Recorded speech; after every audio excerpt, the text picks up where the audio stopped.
Maka datanglah orang-orang Farisi kepadanya untuk mencobai dia. Mereka bertanya, apakah diperbolehkan orang menceraikan istrinya dengan alasan apa saja? Jawab Yesus, tidakkah kamu baca bahwa Ia yang menciptakan manusia sejak semula menjadikan mereka laki-laki dan perempuan? Dan firman-Nya, sebab itu laki-laki akan meninggalkan ayah dan ibunya dan bersatu dengan istrinya, sehingga keduanya itu menjadi satu daging. Demikianlah mereka bukan lagi dua, melainkan satu. Karena itu, apa yang telah dipersatukan Allah tidak boleh diceraikan manusia. Kata mereka kepadanya, jika demikian, apakah sebabnya Musa memerintahkan untuk memberikan surat cerai jika orang menceraikan istrinya? Kata Yesus kepada mereka, karena ketegaran hatimu, Musa mengizinkan kamu menceraikan istrimu. Tetapi sejak semula, tidaklah demikian. Tetapi aku berkata kepadamu, barang siapa menceraikan istrinya, kecuali karena zina, lalu kawin dengan perempuan lain, ia berbuat zina.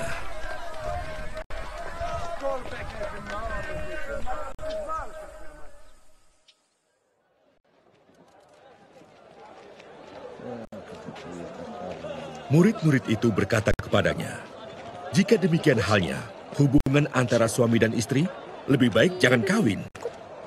Akan tetapi ia berkata kepada mereka, tidak semua orang dapat mengerti perkataan itu, hanya mereka yang dikaruniai saja. Ada orang yang tidak dapat kawin karena ia memang lahir demikian dari rahim ibunya. Dan ada orang yang dijadikan demikian oleh orang lain. Dan ada orang yang membuat dirinya demikian karena kemauannya sendiri, oleh karena kerajaan surga. Siapa yang dapat mengerti, hendaklah ia mengerti. Saudara-saudariku yang terkasih dalam Tuhan kita Yesus Kristus. Perikop yang menjadi bacaan Injil hari ini merupakan perikop kontroversial. Bahkan sampai sekarang. Perlu dipahami bahwa pengajaran Yesus dalam Injil hari ini bermula dari pertanyaan kaum Farisi yang berusaha mencobai dia. Popularitas Yesus sudah sangat mengkhawatirkan mereka. Karena itu dia harus dijatuhkan. Dan itu dimulai dengan membombardirnya dengan pertanyaan-pertanyaan sulit. Menjawab pertanyaan apakah orang boleh menceraikan istrinya, Yesus dengan segera menunjuk pada kisah penciptaan dalam kitab Kejadian, di mana Allah menciptakan manusia sebagai laki-laki dan perempuan. Ketika usia sudah mencukupi, seorang laki-laki akan bersatu dengan seorang perempuan. Sehingga kata kitab Kejadian bab 2 ayat 24, keduanya menjadi satu daging. Itulah yang dikehendaki Allah sejak awal mula. Karena itu, apa yang telah dipersatukan Allah tidak boleh diceraikan manusia. Demikian Yesus menegaskan. Saudara-saudari, dalam konteks masyarakat Yahudi pada saat itu, keterlibatan Allah dalam proses perkawinan seseorang dirasa sangat besar, sebab mereka belum mengenal adanya surat perkawinan yang dikeluarkan oleh negara. Selain itu, upacara perkawinan tidak diselenggarakan di tempat ibadah, serta tidak dipimpin atau disahkan oleh seorang pejabat agama. Bersatunya laki-laki dan perempuan sebagai pasangan suami istri, dengan demikian benar-benar dilihat sebagai campur tangan Allah secara langsung. Tidak seorang pun berhak memutuskan ikatan itu, baik dari pihak suami, istri, maupun orang ketiga. Mengenai ketentuan Musa tentang perceraian yang ditulis dalam kitab Ulangan bab 24 ayat 1 sampai dengan 4, Yesus tidak melihat hal itu sebagai perintah, melainkan izin yang disebabkan oleh sikap orang Israel yang keras kepala.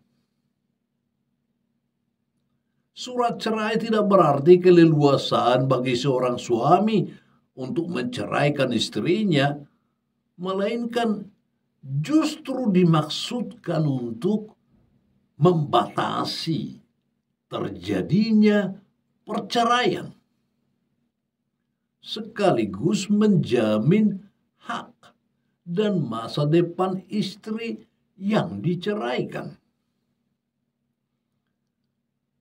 Karena itu, baik Yesus, Musa, maupun guru-guru Yahudi yang lain sebenarnya satu suara bahwa perkawinan merupakan sesuatu yang sakral, yang harus dijaga keutuhannya. Yang membedakan mereka adalah batasan yang diambil ketika berhadapan dengan keinginan seseorang untuk menceraikan pasangannya.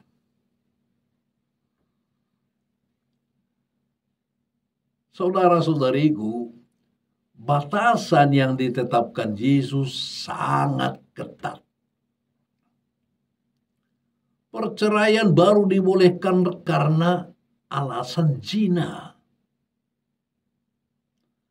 Zina di sini tidak sama dengan perselingkuhan, tetapi mengacu pada dosa seksual yang melibatkan praktek prostitusi secara terus-menerus, atau pada perkawinan terlarang, sebagaimana dilakukan oleh Herodes Antipas dengan Herodias, istri saudaranya. Dengan demikian, karena kekecualian yang ditentukan Yesus itu merupakan hal-hal yang jarang terjadi, maka Yesus praktis mencabut sepenuhnya hak seorang suami untuk menceraikan istrinya. Jangan lupa bahwa dalam tradisi Yahudi pada saat itu, yang berhak menggugat cerai adalah pihak laki-laki, dan tidak mungkin sebaliknya. Saudara-saudari, karena syarat yang ditentukan Yesus sangat berat, para murid sangat terkejut mendengarnya. Murid-murid Yesus pada masa kini pun pasti merasakan hal yang sama. Apalagi kita hidup pada zaman di mana perceraian merupakan hal yang makin lama makin lumrah. Lihat saja acara gosip para artis di televisi kalau tidak percaya. Berita tentang perceraian rajin muncul di situ. Penyebab mereka bercerai ada banyak, tetapi sungguh celaka bahwa untuk memudahkan segalanya, para artis sering berkata bahwa perceraian mereka merupakan kehendak yang di atas. Melalui bacaan Injil hari ini, saudara-saudari, baiklah kita sadari bersama bahwa yang di atas tidak pernah menghendaki perceraian. Jangan mempersalahkan dia atas sesuatu yang sebenarnya merupakan kesalahan kita.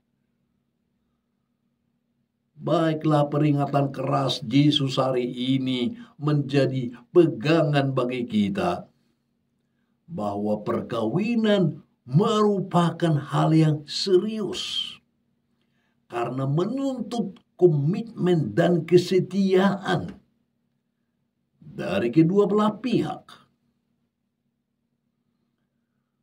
Selain perkawinan, ada jalan hidup lain yang bisa kita pilih, yakni hidup selibat.